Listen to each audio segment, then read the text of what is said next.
기도하겠습니다. 하나님, 당신의 살아가는 자녀들이 한 자리에 모여서 하나님을 예배합니다. 저들의 모습이 얼마나 아름답고 예뻐 보이는지요.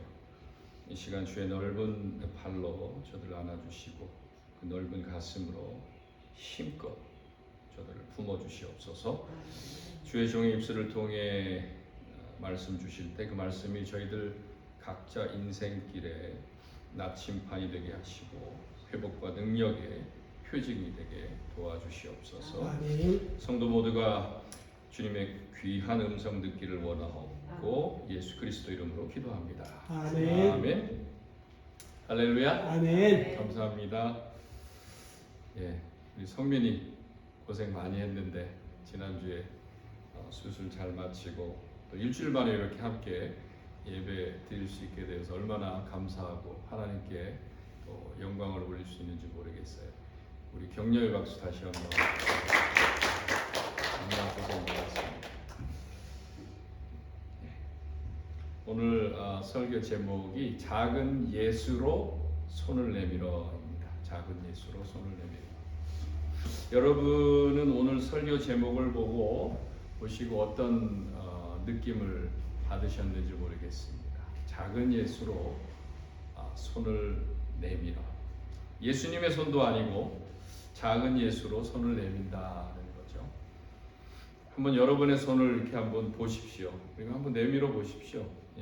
지금 여러분들이 내민 그 작은 손들이 저는 작은 예수의 손들이 되어서 그 손들이 닿는 곳마다 온갖 세상의 더러움과 또 악취가 사라지고 사회가 또 깨끗하게 정화가 되고 실타래처럼 엉켜진 그런 막혔던 환경들이 치유되고 회복되는 역사가 있기를 소망하면서 말씀을 전합니다. 아멘. 제가 한 가지 여러분께 묻습니다. 예수님은 그저 말씀만 하셔도 병을 고칠 수 있는 분이시라고 믿고 계시잖아요.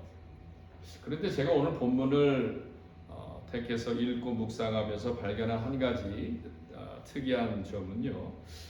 예수님은 그 말씀 자체에 능력이 있으신 분이신데 그래 그냥 말씀으로도 병을 고치시는 분 아니십니까? 근데 예수님께서 오늘 나병 환자를 어떻게 고쳐주셨습니까? 손을 내밀어서 그에게 대시며 그렇습니다. 오늘 본문 말씀 바로 뒤에 나오는 백부장의 하인도 말씀으로 그냥 고치셨는데 그리고 그 백부장이 그러죠. 8절에서 다만 말씀만 하옵소서 그러면 내 하인이 낫겠사옵나이다. 그러죠. 백부장도 예수님의 말씀의 능력을 알고 있었다는 겁니다. 그래 예수님께서도 가라 내 믿음대로 될지어다 하시니 그 즉시 하인이 나으니라.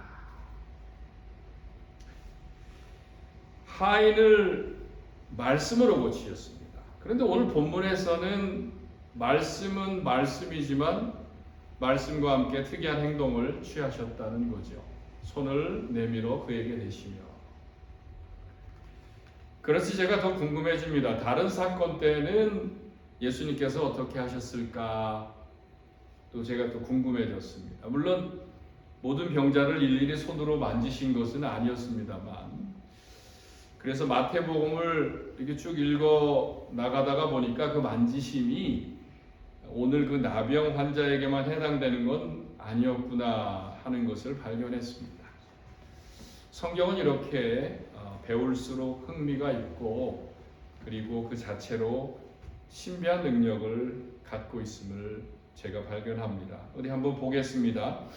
먼저 마태복음 8장 15절에서 예수님께서는 열병에 누운 베드로의 장모를 고치실 때도 그의 손을 만지시니 열병이 나가고 떠나가고 예수께 수종 들더라. 자, 예수님께서 만지셨습니다.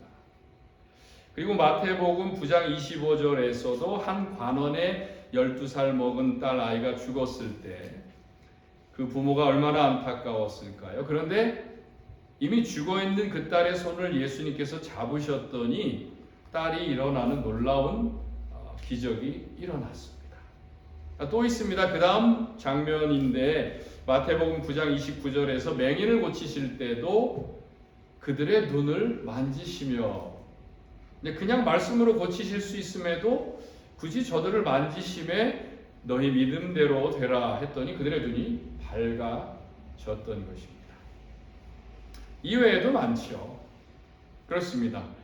예수님은 말씀만으로 고치실 수 있는 충분한 능력이 있는 분인데 예수님께서 병자들의 손을 붙잡아 주시고 그 환부 위에 손을 얹어 주심으로 말미암아서 주님이 그들을 얼마나 사랑하시는지, 얼마나 긍휼히 여기시는지, 그 예수님의 사랑의 만지심이 저들의 병뿐 아니라 저들의 마음, 속마음과 영혼까지 만져주셔서 치유와 회복은 물론 주님께서 이 땅에 오신 그리스도, 곧 메시아로 알게 하셨다는 것입니다. 여러분, 여러분의 이민 생활 그리 쉽지 않으실 겁니다. 저도 그렇습니다. 오늘은 그래서 말씀을 통해 타국 생활에 지치고 힘든 그런 상처받은 우리의 심령에 다시 한번 힘과 위로를 얻는 시간을 갖길 원합니다. 우리를 사랑하시고 긍휼히 여기시는 예수님께서 직접 우리 각자의 마음을 만져주시고 또 위로해 주시는 귀한 은혜와 축복의 시간이 될 수 있길 바랍니다. 자, 나병, 문둥병이라고 합니다. 이는 당시에 전염병으로 간주되었던 아주 무서운 병입니다. 오늘날의 에이즈나 지금의 코비드-19처럼 사람들로부터 격리되고 사람들이 그들로부터 떠나게 되는 그런 병입니다. 그 병은 한마디로 그래서 저주받은 병이라고 했습니다. 그래서 그 병이 걸렸다고 하면은요, 의사를 찾아가서 치료를 받는 게 아니라 저주받은 병이니까 고칠 수 없다고 생각이 들었으니까 누구를 찾아가야 합니까? 제사장을 찾아가서 그 병의 유무를 판단을 받게 됩니다. 그리고 실제로 그 병이 걸린 게 확인이 되면 병자의 입으로 부정하다, 나는 부정하다, 이렇게 선언을 하게 합니다. 그리고 그 순간부터 그들은 사랑하는 가족으로부터 멀리 떨어지게 되고 사회로부터 격리가 되고 예배도 드릴 수 없는 고립된 장소로 이동을 하게 됩니다. 그들은 그렇게 정해진 곳을 떠날 수가 없었습니다. 곧 자유가 없었다는 거죠. 한 기록에 의하면 그들은 그들의 존재를 늘 알려야 하는 방울 같은 것을 발목에 달고 다녔다고 합니다. 그래서 그들이 그들의 거주지를 벗어났을 때 방울 소리가 들리게 되고 사람들이 이 주변에 문둥병자가 있어, 이렇게 눈치챌 수 있게 했다는 거죠. 딸랑딸랑 딸랑딸랑, 에이 저리가, 퇴퇴. 하나님 앞에 네가 죄를 지었으니까, 아니면 네 부모가 죄를 지었으니까 네가 그렇게 저주를 받는 거야. 사람들은 이구동성으로 이렇게 떠들어댔을 것입니다. 본문에 나오는 나병 환자도요, 그도 그렇게 사람들에게 무시당하고 정죄당하고 또 그렇게 죽어갈 수밖에 없는 운명이었다는 거죠. 그런데 그런 그에게 예수의 소문이 들리기 시작합니다. 예수라는 분이 모든 병을 고칠 수 있는 능력이 있대. 그래, 그 안에 예수님을 만나고 싶은 소망이 생겼고, 난 예수님을 만나야 돼. 난 예수님을 꼭 만나야 돼. 이 간절한 소망이 믿음의 행위로 나타나서 자신이 살던 곳을 박차고 나오게 된 것입니다. 어려웠을 겁니다. 정말 힘들었을 겁니다. 걸어갈 때마다 무슨 소리가 나요? 방울 소리가 나는데 사람들이 그냥 있었겠어요? 예수님의 산상수훈은커녕 근처도 못 가고 그저 예수님께서 산에 내려오시기만을 간절히 기다렸는데, 그렇게 한참을 기다린 후에 드디어 산에서 내려오시는 예수님을 만나게 된 겁니다. 주변에 수많은 무리가 있었습니다. 그럼에도 그는 죽을 힘을 다해서 예수님 앞에 나아갔습니다. 예수님! 예수님! 자, 여기서 우리가 발견하는 첫 번째 영적 진리는 예수님께 나아가는 것이 문제 해결의 첫 걸음이라는 겁니다. 예수님께 나아가는 것이 문제 해결의 첫 걸음이에요. 여러분, 강조해도 강조해도 지나치지 않는 말, 예수님께 나아가는 것이 문제 해결의 첫 걸음입니다. 믿으시길 바랍니다. 아멘. 사실 우리들의 삶 가운데 얼마나 많은 문제들이 쌓여 있습니까? 정말 어떤 문제들은 너무 막 꼬여서 자신이 어떻게 풀래야 풀 수도 없는 그런 문제들도 참 많이 있습니다. 이거 어디서부터 해결해야 하지? 이거 어떻게 하면 좋아? 엎질러진 물에 좌절하고 실망하고 낙심할 때가 한두 번도 아닙니다. 그런데 우리가 꼭 기억하고 마음속에 반드시 새겨둘 게 뭐가 있냐면, 우리가 그 문제 가운데만 있다면, 그 문제 속에만 허덕인다면 우리는 그 문제를 절대로 해결할 수 없다는 것입니다. 왜냐하면 우리가 문제만 너무나 잘 알고 있을지 모르기 때문입니다. 우리가 예수를 믿는 믿음의 성도라면 우리는 그 문제 밖으로 빠져나와야 합니다. 일단 빠져나와서 그것을 예수님께 맡겨 드려야 한다는 거죠. 그분께 구해야 한다는 겁니다. 내가 해결하는 게 아니고 오늘 나병 환자처럼 그렇게 예수님 앞으로 나와서 간구해야 하는 것입니다. 어떤 분은 주님 앞에 나와서 구하는 것을 굉장히 꺼려하는 분도 있습니다. 믿는 성도임에도 어떤 분은 주님 앞에 나오기 전에 자기가 할 수 있는 모든 방법을 총동원해서 해결하려고 합니다. 그리고 잘 되면 주님이 도와주셨다고 하고 구하지도 않았는데, 잘 안 되면 자신이나 주님을 원망하기도 하죠. 글쎄요, 어떤 때는 완전히 망가지기 직전까지, 완전히 엎어질 때까지 그렇게 가는 경우도 있습니다. 그냥 내버려 두다가 주저앉기까지도 합니다. 더 안타까운 것은 그렇게 달래가며 권면을 해도, 말씀으로 권면을 하고 말씀으로 달래가도 끝까지 주님 앞에 나오지 않는 사람들이죠.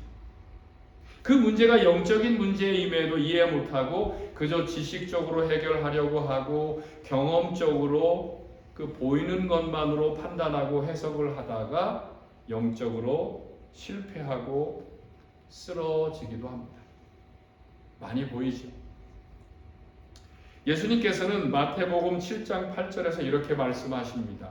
구하는 이마다 받을 것이요, 찾는 이는 찾아낼 것이요, 두드리는 이에게는 열릴 것이니라.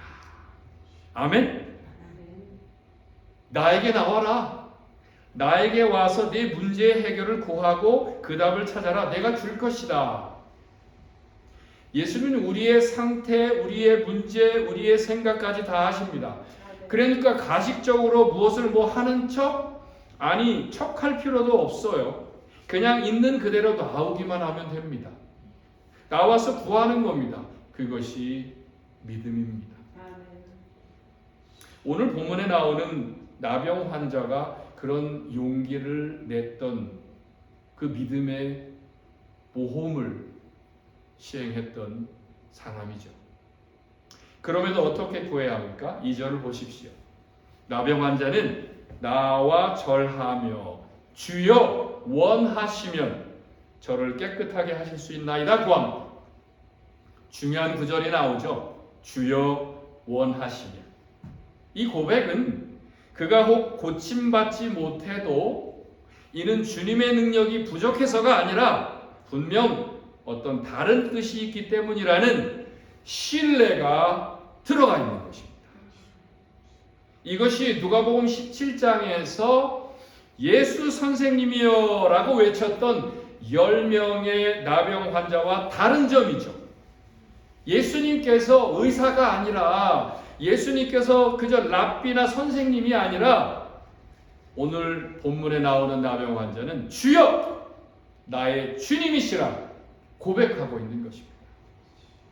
그랬더니 주님께서 뭐라고 하십니까? 3절에서 내가 원하노니. 이것은 그의 믿음을 예수님께서 이미 알고 있다고 그 자리에서 시인하시는 거예요. 내가 내 믿음을 알고 있다. 네가 나를 신뢰하고 있는 것도 내 능력을 믿는 그 믿음이 정말 귀하구나. 이것이 문제 해결의 첫걸음이라는 거죠. 따라서 우리 인생에 그 무엇보다 중요한 것은 예수님과의 인격적인 만남입니다. 어떤 만남이요? 나와서 엎드려 구하는 그런 만남입니다. 왠 줄 아십니까? 찬송가에 있잖아요. 94장 고백이 있잖아요. 우리 한번 같이 할까요? 주 예수보다 더 귀한 것은 없네. 이 세상 부귀와 바꿀 수 없네. 주 예수보다 귀한 게 이 세상에 아무것도 없기 때문에 그런 거예요.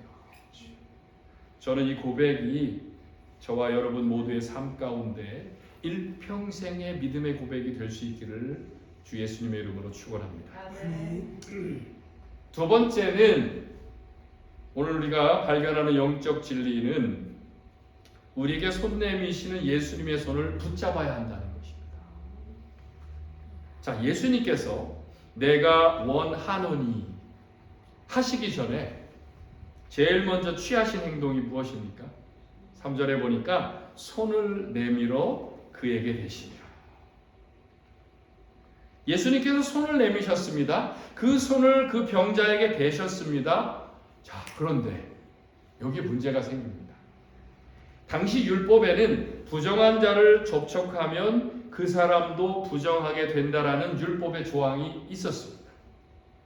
그럼에도 불구하고 예수님께서는 그에게 손을 대셨습니다. 생각해 보십시오. 예수님은 율법의 완성자로 오셨습니다. 그렇죠? 율법의 대제사장으로 오셨습니다. 그런데 예수님께서 그 율법과 상관없는 행동을 하신 겁니다. 아니, 사실 아무리 부정하다 할지라도, 그런데 예수님은 그를 기꺼이 만지셨을 거예요. 왜일까요? 같은 내용이 들어있는 마가복음 1장 41절을 보면 답이 있습니다. 마가복음 1장 45절에 예수께서 불쌍히 여기시어 손을 내밀어 그에게 대시며. 예수님께서 그 부정한 사람을 어떻게 여기셨다? 불쌍히 여기시어 만지셨다. 그의 영혼을 사랑하는 예수님의 사랑이 그 율법보다 훨씬 더 크셨다는 겁니다. 한 영혼을 긍휼히 여기시는 그분의 사랑이 너무나 크셨기에 사람들에게 돌에 맞아 죽을지도 모르는데 목숨을 걸고 예수님을 만나러 그곳까지 나온 그의 믿음을 더 크게 보시고 그에게 긍휼을 베푸셨다는 겁니다. 자, 예수님께서 자신의 몸에 손을 댔을 때 그 병자의 마음이 어떠했을까요? 정말 얼마나 당황했겠습니까? 또 한편으로는 얼마나 떨렸겠어요. 그런데 그는 예수님의 손길을 피하지 않고 그 손길을 그냥 받아들였습니다. 여러분, 본문에는 나병 환자가 예수님을 붙잡았다는 말은 나오지 않습니다. 그럼에도 그는 자신의 온 마음을 열어서 예수님을 붙잡고 싶었을 것이고, 또 그렇게 손으로 붙잡듯이 예수님의 손길을 온전히 받아들였던 것입니다. 사랑하는 여러분, 우리는 우리에게 손을 내미시는 주님의 손을 꼭 붙잡아야 합니다. 예수님의 손을 붙잡을 때 우리에게 새로운 능력이 생깁니다. 예수님의 손을 붙잡을 때 우리 마음속에 있었던 엄청난 과거의 아픔과 상처가 치유되는 놀라운 역사가 일어납니다. 우리의 삶의 현장에서 다시 일어설 수 있는 힘도 생기게 됩니다. 사실 그 나병 환자의 마음 가운데 얼마나 많은 남모르는 상처와 아픔이 있었겠습니까? 이 사람이 처음 태어날 때부터 나병 환자였을까요? 아마 아니었을 겁니다. 성장한 이후에 나병이 발병한 것이라면 사랑하는 가족들이 있었을 거죠. 아빠도 엄마도 있었을 테고, 그 사람이 결혼한 사람이라면 아내도 있었을 거고, 사랑하는 자녀들도 있었을지 모릅니다. 그런데 어느 순간부터 자신의 몸에 감각이 무뎌지기 시작하고 손가락엔 힘이 없어지고 감각이 안 느껴집니다. 어느 날 손을 씻으려고 보니까 손가락이 하나 둘씩 떨어져 나간 걸 보게 됩니다. 코도 떨어져 나가고 입술도 뭉그러지고 귀도 없어지고 발가락도 사라집니다. 그런 모습을 옆에서 지켜보던 아내와 아이들의 마음을 여러분 우리가 어떻게 이해할 수 있을까요? 이해할 수 없습니다. 나병은 자신이 알게 될 때까지 1년, 자기만 아는 상태로 1년, 남들이 알게 될 때까지 1년, 도합 3년이 걸려서 사람들에게 알려지게 된다고 합니다. 그리고 제사장에게 나아갑니다. 그 시간들. 제사장 앞에 나가 부정하다, 나는 부정하다 선언을 하지요. 그 선언을 받은 후에 이제 다시는 사랑하는 가족과 만날 수 없게 되고 부정한 자로 낙인 찍힌 후에 아무도 자신의 손을 잡아주지 않았다는 겁니다. 그 깊은 절망감, 외로움, 또 소외감, 그때 예수님께서 손을 내밀어서 그를 만져주신 겁니다. 예수님은 이렇게 생각하셨을지 모릅니다. 너의 분수를 아는 겸손을 내가 칭찬하노라. 너의 분수를 아는 겸손을 내가 칭찬하노라. 그렇습니다. 우리가 예수님의 손길을 꼭 붙잡도록 만드는 결정적인 태도, 바로 난 아무것도 아니다 선언하는 우리의 겸손입니다. 주여 원하시면 이 뜻, 이것이 겸손의 태도의 절정입니다. 아마도 주님께서는 이런 그의 겸손함이 너무나 아름다워 보이셨고 그의 태도를 높이 사셨을 것입니다. 사랑하는 여러분, 우리의 기도가 그런 겁니다. 우리의 기도는 겸손함에서 시작되어야 합니다. 기도의 큰 뜻은 내 뜻을 일방적으로 관철시켜버리려는 그런 개인적인 바람이 아닙니다. 주님의 뜻을 이루고자 하는, 주님이 원하시며 하는 기도이어야 한다는 거죠. 주님은 우리에게 위험한 것이나 부담되는 것이나 잘못되는 것을 결코 주시지 않습니다. 우리에게 손을 내미시는 예수님의 그 손을 겸손함으로 붙잡는 것, 그것이 우리의 기도의 태도라는 거죠. 내 분수를 아는 겸손함으로 주님께 나와 구하는 것, 그것이 주께서 원하시는 우리의 태도라는 겁니다. 여러분, 혹 지금 여러분의 마음 가운데 깊은 상처가 있습니까? 겉으로는 웃고 있고 행복한 척하지만 무엇인가 채워지지 않는 허전함과 공허함이 또 있습니까? 주님께 나아오십시오. 나와서 구하십시오. 우리에게 손 내미시는 주님의 손을 꼭 붙잡으시길 축복합니다. 요한복음 15장 7절에서 우리 예수님 이렇게 약속해 주십니다. 너희가 내 안에 거하고 내 말이 너희 안에 거하면 무엇이든지 원하는 대로 구하라. 그리하면 이루리라. 주님은 이것이 주여 원하시면 내가 원하노니 그래 이것이 내 손을 꾹 붙잡는 그런 방법이니라 말씀하시는 거예요. 주의 말씀 의지해서 용기 있게 나가시기를 축복합니다. 그것이 그분의 손을 붙잡는 일이고요. 여러분과 저를 향한 하나님의 뜻인 줄 믿으시길 바랍니다. 이제 나병 환자는 고침을 받았습니다. 얼마나 기쁘겠습니까?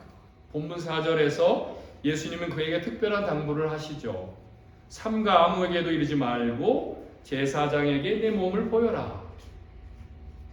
그리고 합당한 예물을 드려라. 그런데 똑같은 말씀이 들어있는 마가복음 1장 45절을 보면요, 그 사람이 나가서 자기가 낫게 된 일을 만나는 모든 사람마다 다 얘기하고 다닙니다. 사실 얼마나 기뻤겠어요. 자신에게 일어난 그 기적 같은 일을 어떻게 말을 안 하고 버틸 수 있겠습니까? 그래서 만나는 사람마다 예수님의 사랑과 예수님의 치유의 능력을 자원하는 마음으로 전했던 겁니다. 아마도 그는 일평생 예수님께서 손을 내밀어 자신을 만져주신 그 사랑의 손길을 기억하면서 평생 예수님을 전하는 복음의 전도자가 되었을지 모릅니다. 당신은 예수님의 십자가 사역의 때가 아직 이르지 아니하였기에 예수님께서는 그를 만류하셨을지 모르지만 또 한편으로 보면 치유된 그 사람의 행위는 4절의 말씀 따라서 그들에게 입증하라 라는 주님의 말씀을 잘 이행하고 있음을 발견하게 되는 것입니다. 할렐루야. 오늘 본문에서 이제 깨닫게 되는 마지막 세 번째 영적인 진리를 보겠습니다.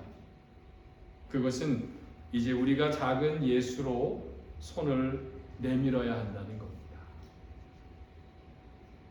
우리가 작은 예수가 되어서 손을 내미는 겁니다. 따라서 우리 한번 고백하죠. 작은 예수로 손을 내밀어. 작은 예수로 손을 내밀어. 우리는 작건 크건 모두가 예수님의 사랑을 체험한 증인들입니다. 또한 예수님의 치유와 회복의 능력을 더 경험하길 원하고 있습니다. 그렇다면 우린 이제 어떻게 살아가야 한단 말입니까? 그건 우리가 작은 예수로 살아가면서 그 손을 내밀어서 많은 사람들에게 예수의 사랑을 전해야 한다는 겁니다. 그럼에도 우리 마음 가운데 이런 의심의 마음이 있을지 모릅니다. 아니, 나같이 부족하고 연약한 사람이 어떻게 예수님의 손이 될 수가 있어? 내 문제도 해결하지 못하는데 어떻게 다른 사람들의 문제를 해결해 줄 수 있냐고. 맞습니다. 정말 맞는 말씀이에요. 우리의 이웃들이 상처받고 힘들고 좌절하고 아파할 때 우리 힘으로 우리가 뭘 어떻게 해결할 수 있겠습니까? 그렇지 않습니까? 갑자기 사랑하는 남편을 사고로 먼저 떠나보내야 하는 그 아픔을 우리가 어떻게 해결해 줄 수 있습니까? 갑작스럽게 불치병으로 사랑하는 아내를 잃은 사람을 어떻게 도와줄 수 있으며, 잘 나가던 직장을 잃고 또 학업에 실패하고 건강하던 가족이 갑자기 쓰러져서 일어나지 못할 때 우리가 그들을 어떻게 위로하고 이해하며 격려할 수 있겠냐는 말입니다. 아무리 생각해도 우리가 해줄 수 있는 건 너무나 제한이 되어 있어서 너무나 부족함을 느낍니다. 그럼에도 우리가 그분들에게 해줄 수 있는 한 가지가 있습니다. 여러분, 우리의 손을 내밀어서 그들의 손을 붙잡아 주는 겁니다. 그들의 어깨를 감싸 안아주는 겁니다. 함께 안아주고 그리고 함께 울어주는 겁니다. 몇 마디의 장황한 말보다 오히려 단순하지만 그런 사랑의 터치가, 그들의 손을 붙잡아주고 그들을 안아주는 터치가 그들에게 더 큰 위로가 되고 더 큰 힘이 될 수 있다는 것입니다. 여러분 주위를 돌아보십시오. 작은 예수의 손길을 기다리는 사람들이 의외로 많습니다. 교회 안에도 있고요. 가정 안에도 있고요. 우리가 접하는 사회 곳곳에 그 손길을 기다리는 사람들이 많이 있습니다. 그럼에도 큰 숙제가 하나 있는데 그게 뭐냐면 우리가 그것을 머리로는 너무나 잘 알고 있음에도 실제로 실천하길 꺼려한다는 겁니다.